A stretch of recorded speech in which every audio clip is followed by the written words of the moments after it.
मुंबई का एक हॉस्पिटल है जहां 14 साल की एक लड़की एडमिट है। उस लड़की के इलाज के लिए लेडी डॉक्टर, पूछताछ के लिए लेडी पुलिस अधिकारी, साफ सफाई करने जाएगा तो लेडीज डिपार्टमेंट से ही कोई जाएगा। यानी कि उस कमरे के अंदर एंट्री है तो सिर्फ महिला की, लेडीज की।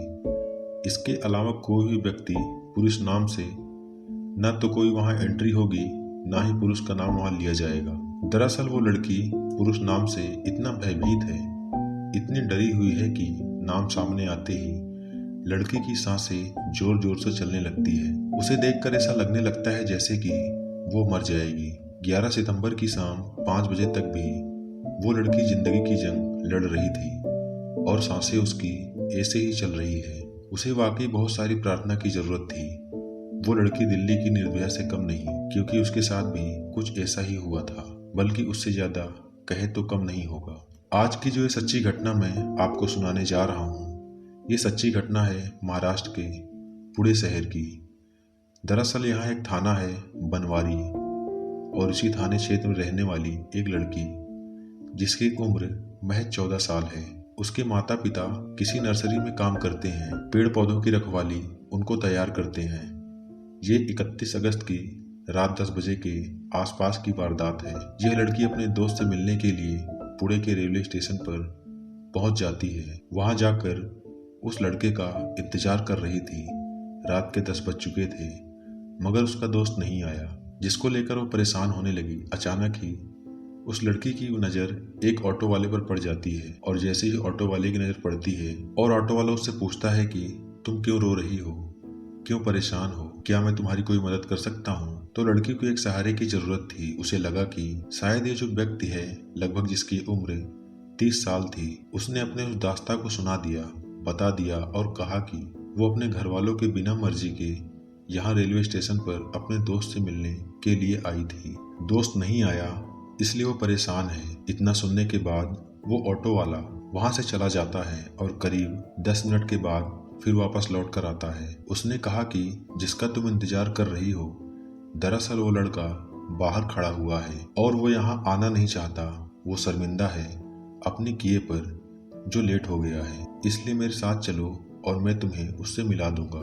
लड़की क्योंकि रो रही थी काफी देर से, उसके पास न पीने के लिए पानी था, न वहाँ आसपास पानी की सुविधा थी। उस ऑटो ड्राइवर ने उसको एक बोतल दे दी। उसने पानी पी लिया। दोनों साथ साथ बाहर तक चल रहे थे। अचानक से लड़की को चक्कर आने लगते हैं, और वो चक्कर खाकर इससे पहले कि गिरती, वो लड़का उसे ऑटो तक लेकर पहुंच जाता है और उसके बाद उसे जंगल की ओर ले जाता है, जहां ले जाने के बाद उसके साथ बलात्कार करता है। कई घंटे तक उसे अपने साथ रखता है। वो 14 साल की लड़की, उसे कुछ होश नहीं था क्योंकि वो नशे में थी। उसे पानी के रूप में कुछ नशीला पदार्थ पिलाया गया था। इसके बाद जब 2 या 3 घंटे बीत जाते हैं, वो ऑटो ड्राइवर एक लॉज में लेके जाता है और एक छोटा सा होटल लेता है। उस होटल में जब लेके जाता है तो वहां पर पहले से ही कुछ और युवक इंतजार कर रहे थे। लड़की एक कमरे में जाती है। 31 अगस्त की रात 10 बजे ये वाकया शुरू होता है, और उसके बाद होटल में जाने के बाद, लॉज में जाने के बाद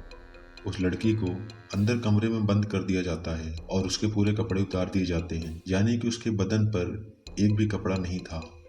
परेशान है और उसके साथ पहले ही बलात्कार हो चुका है। धीरे धीरे उसे होश आता है। तब तक उसके साथ लगभग 12 लड़के बारी बारी से रेप कर चुके थे, और दिन भर यही चलता रहता है। एक के बाद एक लड़का आता रहता है और यह सिलसिला लगातार चलता रहता है। शाम हो जाती है, यानी कि इस कमरे के अंदर वो लड़की लगभग 24 घंटे तक रहती है, और वो 12 लड़के 24 घंटे तक उसके साथ बलात्कार पर बलात्कार करते रहते हैं। वो भूख से प्यास से तड़पती रहती है। वो कई बार कहती है कि मुझे खाने के लिए कुछ दे दो, मुझे पीने के लिए पानी दे दो, मगर कोई भी उसकी गुहार नहीं सुनता। उसकी चीखों की आवाज़ भी उस कमरे से बाहर जा रही थी। तो न जाने क्यों वो होटल का मालिक या आसपास के लोग उन आवाज़ों को सुन ही नहीं पा रहे थे। ये भी बताया जा रहा है कि उस लड़की को बार बार इंजेक्शन दिया जा रहा था, नशीली चीजें दी जा रही थी जिससे वो शोर न मचा सके।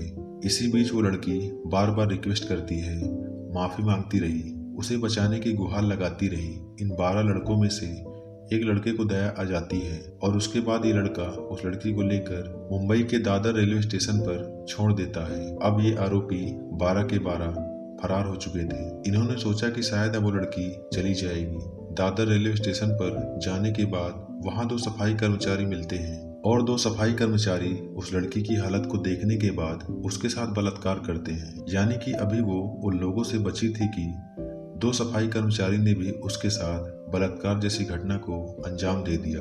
दादर रेलवे स्टेशन के सफाई कर्मचारियों ने उसके साथ बलात्कार करने के बाद अपने पास काफी समय तक रखा और एक ऐसी ट्रेन में बिठा दिया जिससे ट्रेन की जो दिशा थी वो उत्तर की ओर जा रही थी।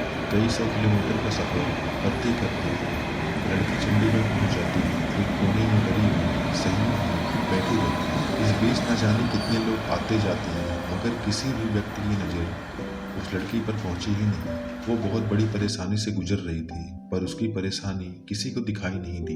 यह भी किसी ने जानने की कोशिश नहीं की 48 घंटे से ज्यादा उसके साथ 12 अलग अलग लोगों ने 2 सफाई कर्मचारियों ने बलात्कार किया था। उसके साथ इतनी दरिंदगी हुई थी ना जाने क्यों किसी की उस पर नजर ही नहीं जा रही थी। जैसी ही ट्रेन चंडीगढ़ में जाकर रुकती है एक जीआरपी का पुलिसकर्मी उधर से निकल रहा था। अचानक उस लड़की को देखकर पल भर में समझ जाता है कि कुछ तो गड़बड़ है। इसके साथ वो उस लड़की से कहता है कि तुम परेशान हो, मैं तुम्हारी कुछ मदद कर सकता हूँ। मगर वो लड़की पुरुष जाति के नाम से डरी हुई थी, घबराई हुई थी क्योंकि वर्दी में भी तो एक पुरुष ही था। उसे लग रहा था कि हो ना हो ये भी उसे ले जाकर उसके साथ बलात्कार करेगा। वो लड़की चंडीगढ़ उतर जाती है क्योंकि उस ट्रेन का लास्ट स्टॉपेज जो था वो चंडीगढ़ ही था।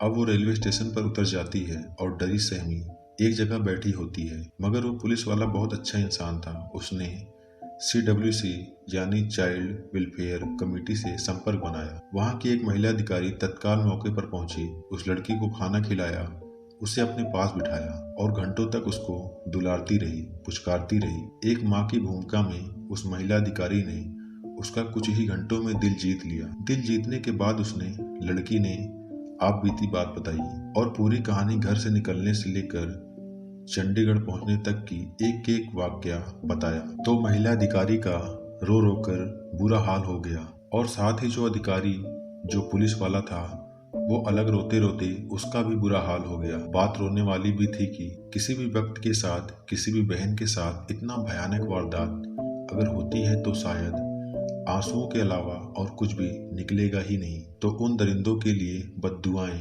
या फिर कानून से सख्त कार्रवाई की गुहार निकलेगी। उधर जब लड़की अपने घर से अचानक से गायब हो जाती है तो उसके माँ बाप जो कि बहुत ज्यादा पढ़े लिखे नहीं थे उन्होंने वही बनवारी थाने में जाकर अपनी बेटी की गुमशुदगी दर्ज कराई। लेकिन पुलिस यहाँ की भी बहुत अच्छी थी। बनवारी थाने की पुलिस ने आसपास के लोगों से पूछताछ की और धीरे धीरे उसके बारे में जानने की कोशिश की। उसका जो मोबाइल नंबर था उसकी CDR निकलवाई। उस इलाके की जितनी भी CCTV कैमरे थे उनके बारे में पता करने की कोशिश की मगर उस लड़की के बारे में कुछ पता ही नहीं चल रहा था। और पता चलता है तो उसके बाद पुलिस ने बड़ी ही गंभीरता से बड़ी शालीनता से इस मामले की बहुत ही खूबसूरती से जांच की।